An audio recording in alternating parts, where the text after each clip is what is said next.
Colossenses, capítulo 1, versículo 24 a 29. Colossenses 1, 24 a 29. Ih, rapaz, tomara que não caiu ali.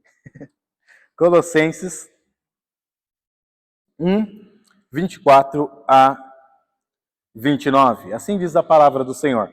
Agora me regozijo nos meus sofrimentos por vós e preencho o que resta das aflições de Cristo na minha carne, a favor do seu corpo, que é a igreja, da qual me tornei ministro de acordo com a dispensação da parte de Deus, que me foi confiada a vosso favor, para dar pleno cumprimento à palavra de Deus. O mistério que estivera oculto dos séculos e das gerações, e agora, todavia, se manifestou aos seus santos, aos quais Deus quis dar a conhecer qual seja a riqueza da glória deste ministério entre os gentios, isto é, Cristo em vós, a esperança da glória, o qual nós anunciamos, advertindo a todo homem e ensinando a todo homem em toda sabedoria, a fim de que apresentemos todo homem perfeito em Cristo. Para isso é que eu também me afadigo, esforçando-me o mais possível, segundo a sua eficácia, que opera eficientemente em mim. Pai, mais uma vez chegamos diante do Senhor, agradecidos pelo privilégio que o Senhor nos deu de começar a tua semana. Essa semana, Pai, sendo desafiados pela tua palavra. Senhor Deus, quebranta o meu coração em primeiro lugar. Me ajude a transmitir sentimentos santos para o teu povo. Me ajude, ó Pai, a viver uma vida santa. Ó Pai, me ajude, ó Pai, a pregar a tua palavra com alegria, com amor, cheio do teu poder, cheio da sabedoria do Senhor, não da minha sabedoria. Por isso, purifica os meus lábios de toda a transgressão. Purifica os meus olhos, o meu coração, a minha mente. Ó Deus, o Senhor conhece cada coração aqui. Não me deixe alfinetar ninguém. Não me deixe falar algo pessoal para as pessoas. Não me deixe retalhar, ó Pai, as tuas ovelhas, que eu tenha coragem de falar com elas pessoalmente. Pai, me ajude a simplesmente pregar a tua palavra em fidelidade. Abençoe este culto. Que toda a glória seja dada ao Senhor, para o século dos séculos. Amém. Tá bom, meus amados irmãos? Como os irmãos bem sabem, nós estamos estudando a carta aos Colossenses há algumas semanas. Nós vimos Paulo ele ouve da conversão dos irmãos, ok? Lá em Colossos. Pessoas se convertem na cidade de Colossos. Paulo ouve disso na prisão por meio de Epáfras. Então, Paulo e seus companheiros passam a orar pelo crescimento espiritual dos colossenses. Lembra que Paulo e seus amigos são gratos a Deus pelo que o Evangelho está fazendo na vida ali, ou pelo que o Evangelho fez na vida dos colossenses. No versículo 9, que o pastor leu ali, você vê Paulo orando para que os colossenses fossem cheios da palavra de Deus. Sendo cheios, eles poderiam viver de forma digna. Na semana passada, nós vimos a obra de Deus ao nosso favor e a obra de Jesus Cristo ao nosso favor. Hoje, nós veremos o ministério de Paulo, ok? O ministério de Paulo, que é um grande exemplo para nós líderes. Eu quero que os irmãos mantenham suas atenções para essa mensagem, é uma mensagem muito importante, porque provavelmente você muitas vezes, como eu, se desanimou, né? Desânimo é algo muito frequente no nosso meio. Não digo só nesta igreja, mas em outras denominações, em outros lares. Pessoas se desanimam por sofrerem pela causa do Senhor. Elas se desanimam por sofrer, talvez no trabalho. Mas nós aprendemos uma lição maravilhosa com Paulo esta noite. Paulo, apesar do sofrimento, apesar de sofrer em prol do Evangelho, ele esboça em sua vida algo maravilhoso. Se chama alegria. Você sabia que eu e você podemos ser alegres em meio aos sofrimentos? Até mesmo no ministério? Você sabia que ministério, sofrimento algum, tem o poder de tirar a nossa alegria do Senhor? É muito interessante isso. Nós estamos aprendendo na quarta-feira o quê? Alguém sabe?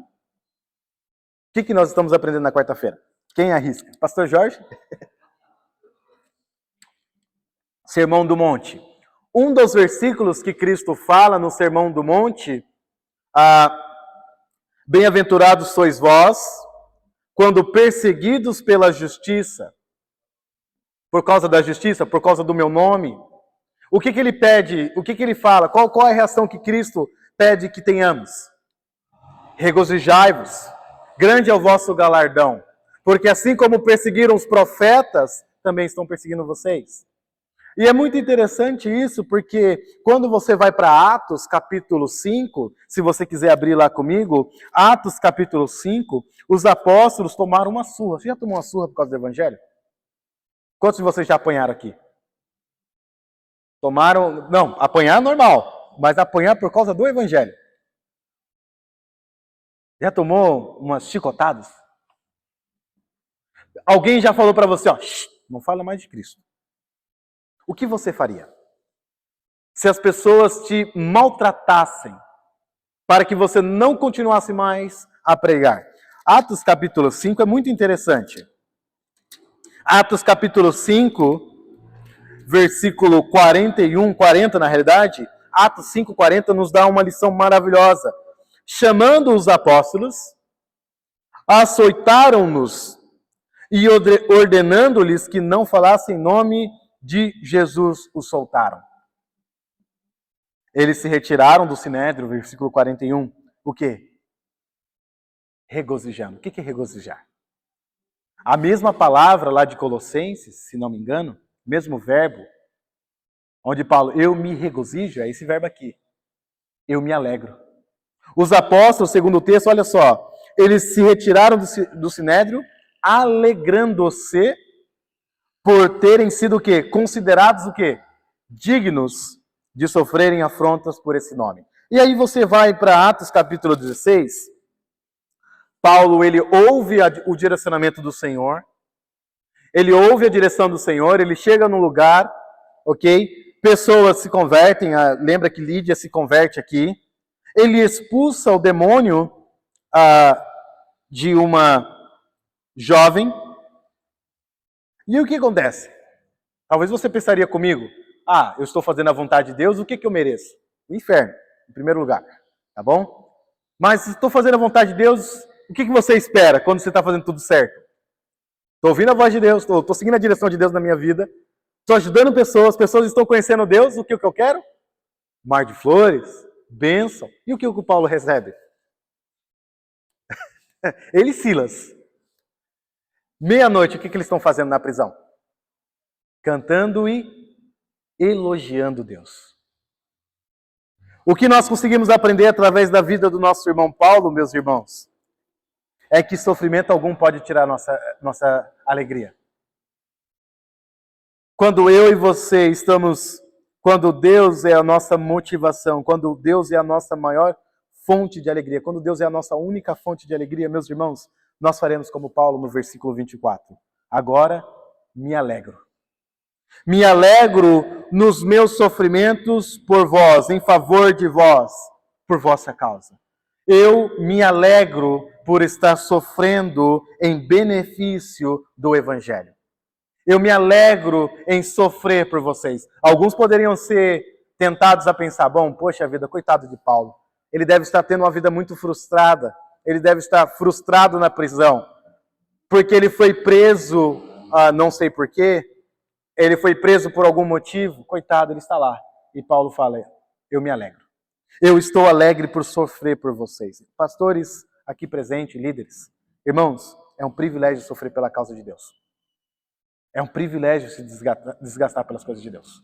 É um privilégio dobrar os joelhos para que vocês sejam abençoados. É um privilégio dedicar horas estudando a palavra de Deus para trazer um alimento de meia hora para vocês. É um privilégio investir as nossas manhãs, dobrando os nossos joelhos para que vocês sejam abençoados. É um privilégio orar a Deus em favor de vocês. É um privilégio visitá-los. É um privilégio sofrer para que Cristo seja formado em vós. Irmãos, nós não podemos perder isso de mente. Muitas vezes nós somos tentados a tirar a nossa alegria do Senhor, a tirar a alegria da obra do Senhor. Mas a obra do Senhor, se nós estamos olhando para Ele, e se o povo está sendo fiel a Ele, irmãos, mesmo que doa, ainda temos motivo de se alegrar em Deus. E talvez hoje você perdeu a alegria de servir a Deus. Sabe, Paulo fala, tá doendo? Eu me alegro. Não, claro que não é uma dor, irmãos, devemos também ser sábios aqui. Eu acredito que não é o povo dando dor de cabeça para Paulo, né? Mas simplesmente aquele sofrimento por se dedicar a Deus. Poxa vida, o irmão é longe, o irmão mora longe, mas ainda é um privilégio poder levar o evangelho para a família daquele irmão. Nossa, a pessoa me ligou de madrugada precisando da minha ajuda. É um privilégio ser usado por Deus para que essa pessoa conheça mais do Senhor. Então, não perca isso de mente. É um privilégio, é uma alegria sofrer pela obra de Deus. E Paulo, ele chega e fala, e preencho o que resta das aflições de Cristo. É bem legal, porque nós, quando sofremos, quando nós estamos sendo fiéis ao Senhor, o sofrimento por conta da vontade de Deus, devemos deixar bem claro aqui, não o sofrimento por causa do nosso pecado, mas simplesmente porque estamos seguindo o padrão de Deus para as nossas vidas. Sabe, quando eu e você, líderes, estamos sofrendo em prol do reino de Deus, nós simplesmente estamos sofrendo segundo a vontade de Deus. Cristo, isso é maravilhoso. Irmãos, Deus, ele envia pessoas para que eles sofram a semelhança de Cristo na obra. Nós, líderes, devemos ter isso em mente. Quando eu e você estamos sofrendo a semelhança de Cristo em prol do reino de Deus, nós simplesmente estamos seguindo a vontade de Deus. É como se Cristo estivesse ainda continuamente sofrendo por esta obra. Então, quando você está se dedicando nessa obra, você está preenchendo o que resta das aflições do Senhor. É como se Cristo continuasse ainda sofrendo por esta igreja. E quando a igreja está vendo a dedicação do pastor, irmãos, valorizem os líderes que vocês têm. Não estou falando por mim aqui esta noite, mas se um dia Deus me tirar daqui e colocar outro líder, né, valorize. Porque o nosso papel é sofrer a semelhança de Cristo. Se um dia eu perder isso, o pastor Jorge perder isso, o pastor Celso, ou qualquer outro líder, irmãos, nós estamos fadados à ruína. Paulo, ele sofria na carne dele a favor do seu corpo, que é a igreja. E ele fala no versículo 25, da qual me tornei o quê? O que Paulo se tornou? Começa com a letra M. Já cansei de falar. O que significa a palavra ministro? Um título que eu, ministro. Vou fingir que eu sou ministro. Fecha o botão, tá bom? Fico parecendo, um cadáver. Não fala que ele é o ministro. Não mexe com ele que ele é o ministro.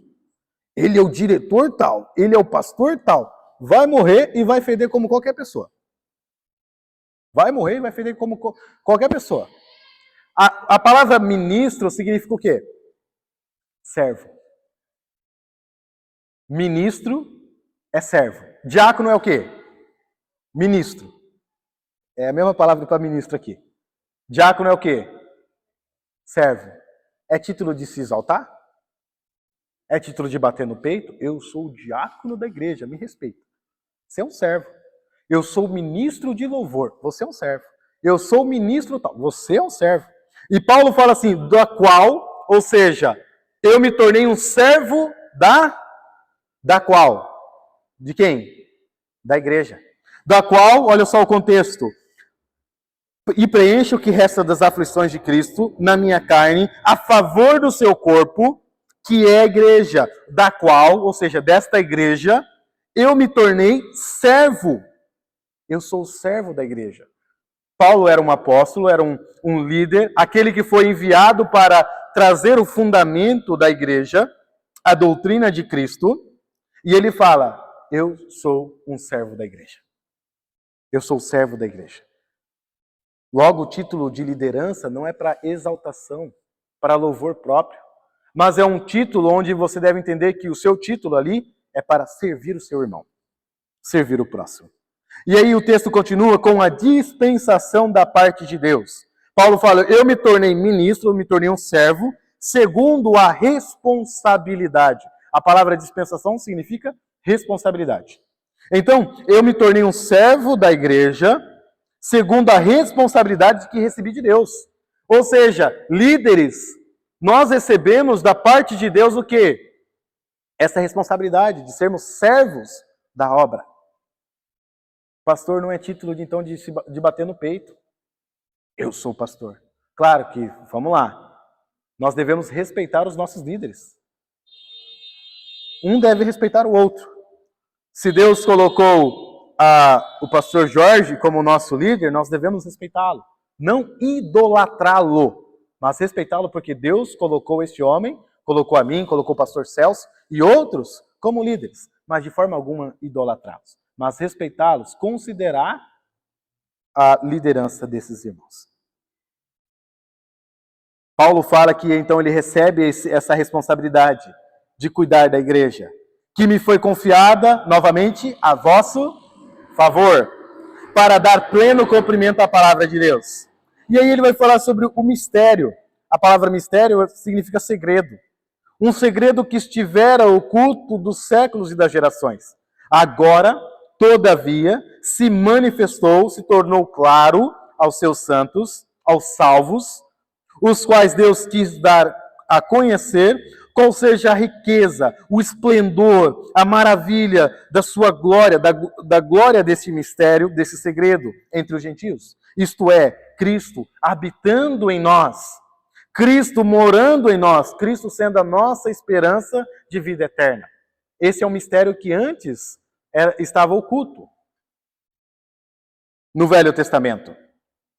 Mas Deus foi tão rico, tão misericordioso conosco, que nos mostrou, nos revelou, por meio da tua palavra, que Cristo é a nossa esperança. Cristo é a sua esperança de vida eterna. Paulo, então, ele foi encarregado de compartilhar esse mistério. Versículo 28 diz o seguinte: o qual nós anunciamos. Paulo anunciava quem? Quem Paulo anunciava? O qual? Refere-se a quem? Segundo o texto, a Cristo. Nós anunciamos a Cristo.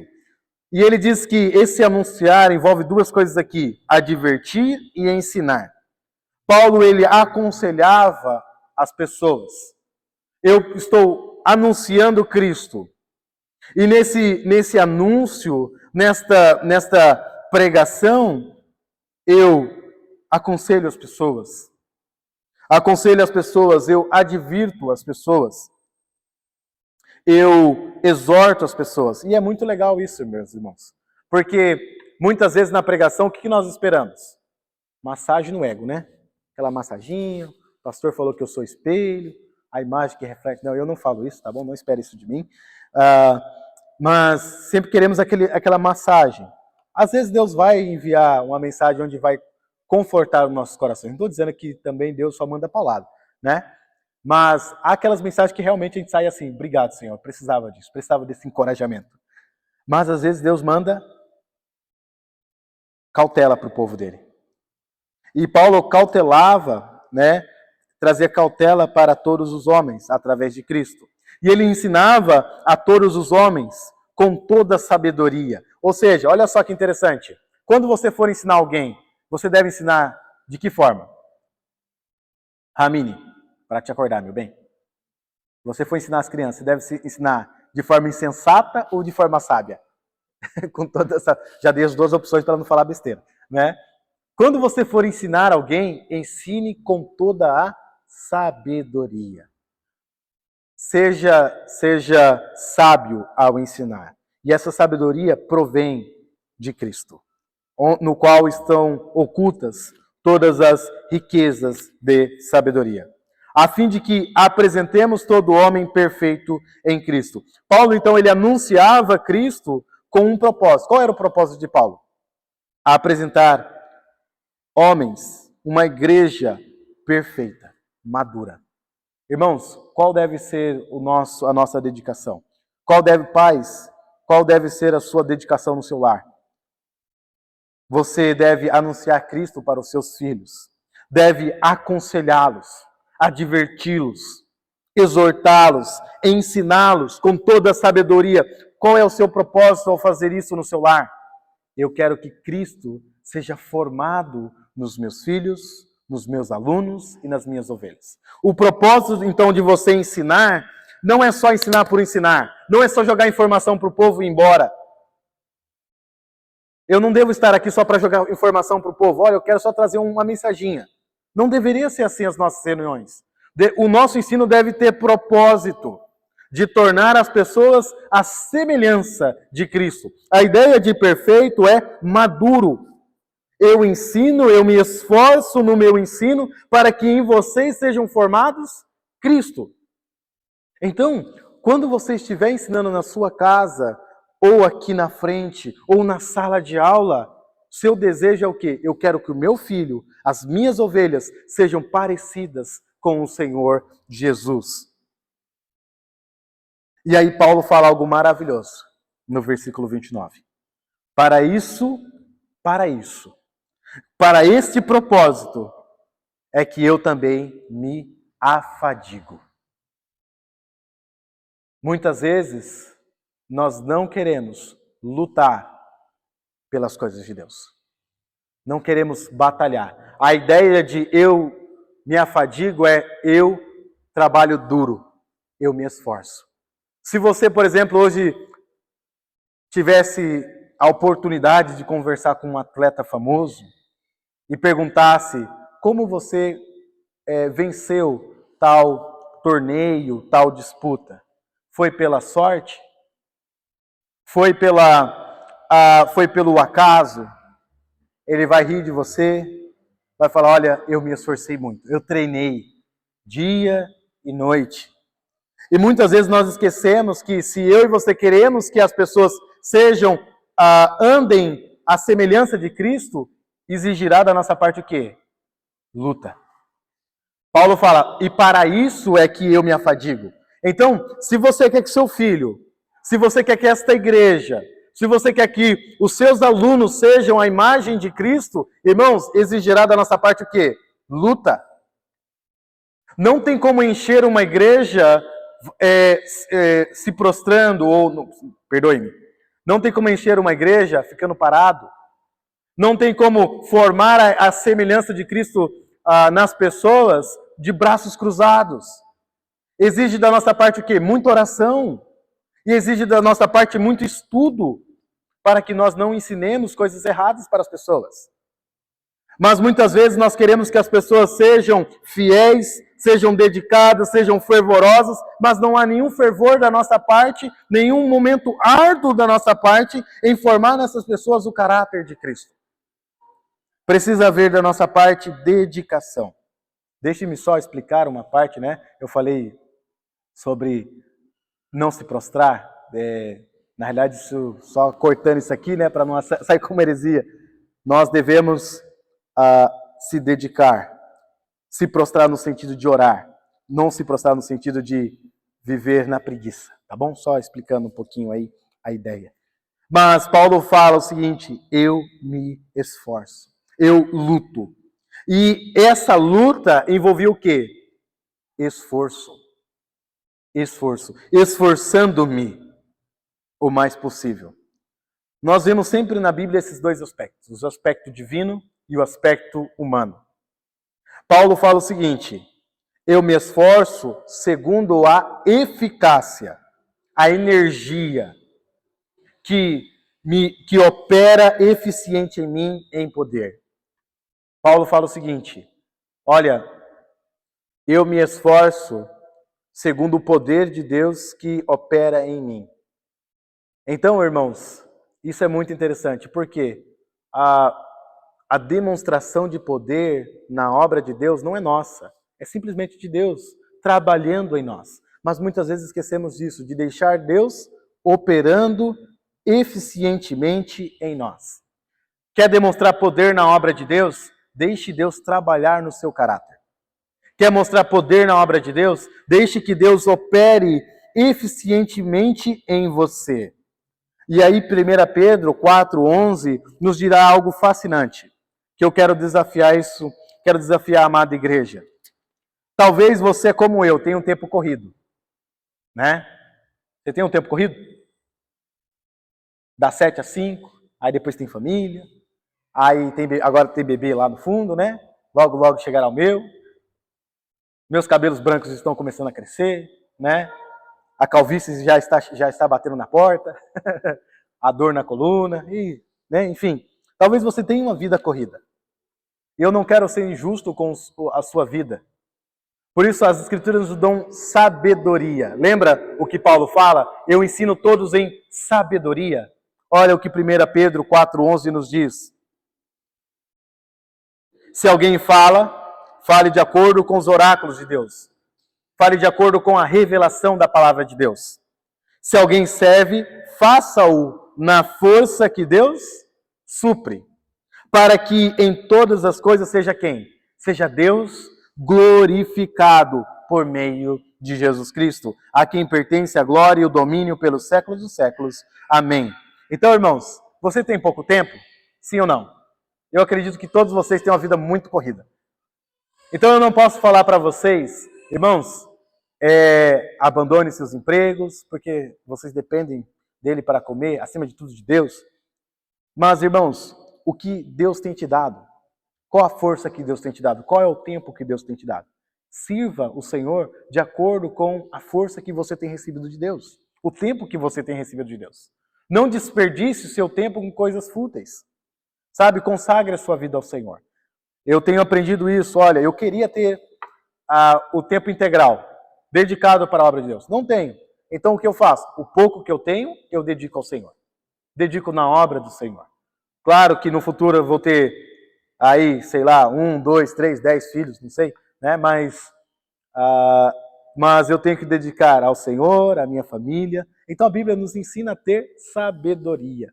Então, dedique sua vida. Mas lembre-se, sempre lembre-se disso. Você quer ver grandes coisas acontecendo, grandes transformações acontecendo, irmãos? Não será sem luta. Não será sem esforço. Lembre-se, quando você se esforçar, será segundo o poder de Deus operando em você. Não será segundo o seu poder, será segundo o poder de Deus. Então, as grandes coisas que faremos daqui no futuro, daqui em diante, não será segundo o nosso poder, será segundo o poder de Deus. Então lembre-se disso, eu dependo do poder de Deus. Então, quer fazer grandes coisas? Se esforce. Lute, batalhe para a glória de Deus. Lembre-se, irmãos, podemos esboçar alegria no sofrimento. Podemos ser pessoas alegres, sim, ao sofrer. Podemos ser pessoas alegres porque Deus é imutável.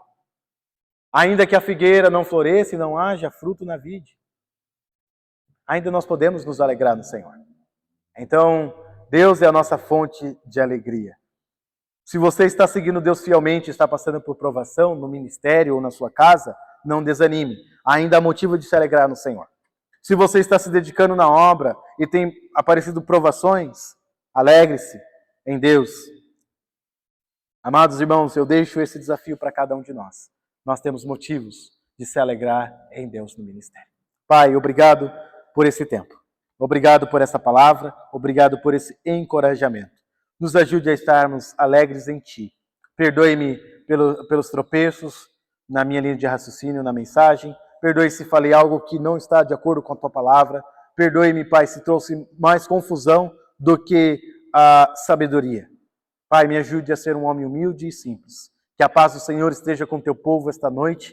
Que a paz do Senhor esteja com o Teu povo nesta semana, libertando-nos de toda a tentação, libertando-nos do adultério, da fornicação, libertando-nos da malícia, da impureza, da infidelidade. Ó Deus, nos ajude a ser servos santos, nos ajude a ser servos dedicados ao Senhor.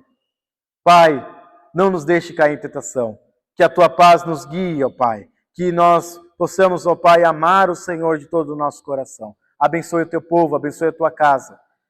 Obrigado por essa mensagem. Que a glória seja dada ao Senhor e não a mim. Em nome de Jesus. Amém.